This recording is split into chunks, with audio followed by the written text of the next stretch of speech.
ከዚያ አይ ቆይ እስኪ አንቺ ምንም ብትይ አባቱ ማን እንደሚፈልግ ይጠየቅ ተባለና ዘካርያስ ሲጸነስ የመልአኩን ቃል ባለመስማቱ አንደበቱ ተዘግቶ ስለነበረ ልሳኑ ታስሮ ስለነበረ ልጅ ማን እንዲባል ትፈልጋለህ ስሙን ንገረን ብለው ወረቀትና መጻፊያ ሰጡት ይላል የእግዚአብሔር ልጆች።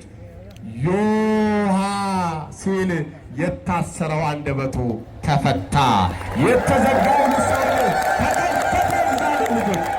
ዮሐንስ ብሎ ተናገረ። ክብርና ምስጋና ለስም አጠራሩ ይሁን። ዮሐንስ በሉ እስኪ ተናገሩት። ስሙ ደስታ ነው ተናገሩት። ስሙ ሰላም ነው ተናገሩት። ዮሐንስ ይገርማችኋል።